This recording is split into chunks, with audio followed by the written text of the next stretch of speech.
On the eve of 60, I thought I had it all, when suddenly the bottom dropped out.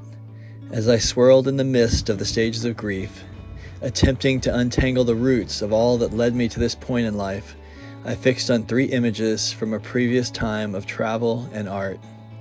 Using that, I decided to be like Cain, who kept it simple, wandering to earth. My dog Riddick and I want you to join us. Let's find what we've lost along the way. Let's do this together. Probably the place that's spoken to me the most through the years is Big Bend, way out in West Texas. For years, I try to go on my motorbike. Once a year, I'd go out there and just sort of have a retreat at the end of the busy summer season and just kind of get recentered.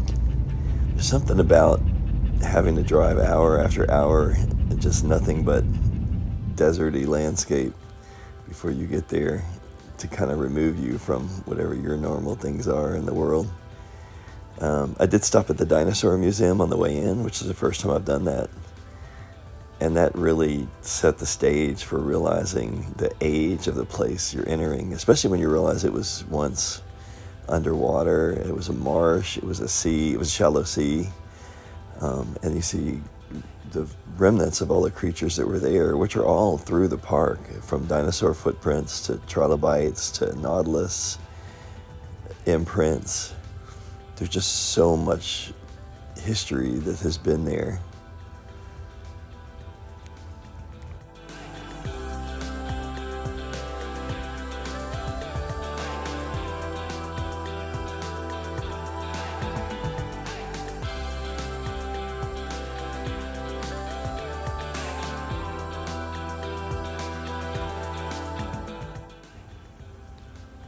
Even the land itself feels old and sharp. Like there's everywhere you go, things will bite, cut, scratch you, but that's part of the beauty of the place too. And as you get deeper into it, as you pull into like Chisos Basin, which is the start of a lot of the hikes, you realize there's just ecosystems within ecosystems all over the place there. And the closer you look, the more you see.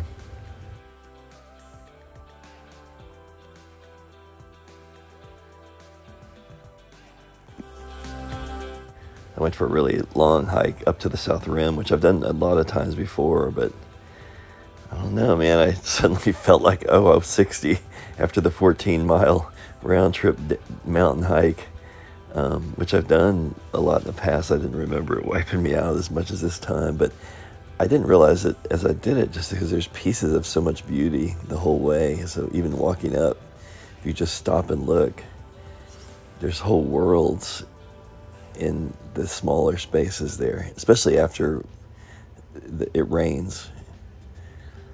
The peak is, of course, is sort of the South Rim.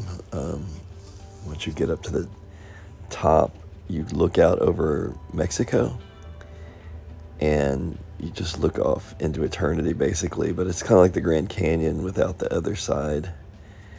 As you look out over the Rio Grande, over the Mexico landscape, it just makes you feel so tiny, like you're just a little blip, which is so humbling, and it kind of puts you in your place. But weirdly, it's also freeing. If nothing that you do matters that much in the grand scheme of things, then it takes the pressure off in a way. After that, a little R&R with Riddick hanging out at the campsite was much needed, and as almost always, there was just an absolutely beautiful, beautiful sunset.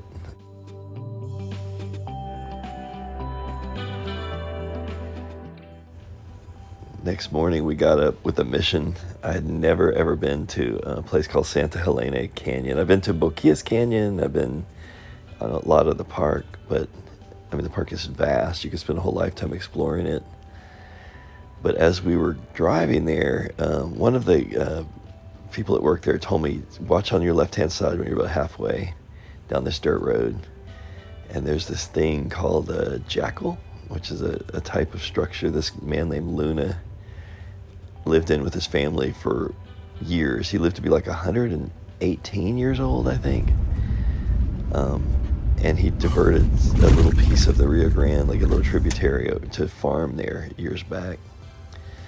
When we finally arrived down this long, bumpy dirt road and walked up to the canyon, you just saw, it was like disappearing into another world. It was so amazing.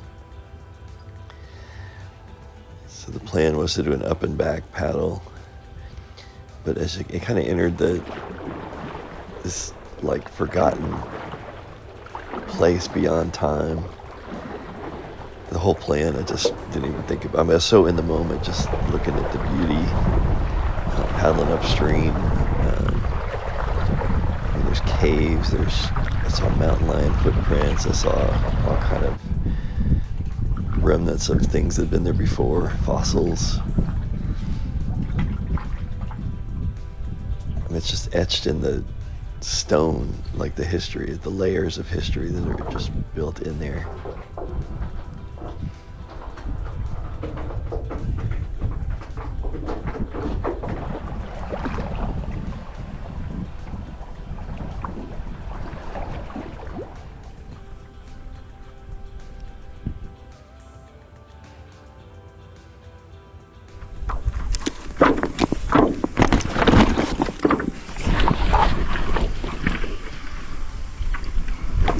Stopping at the kind of turnaround point, I was just sort of taken in. It's so hard not to be just completely in the moment there, which I think is part of the magic of travel in general, but also at this place in particular.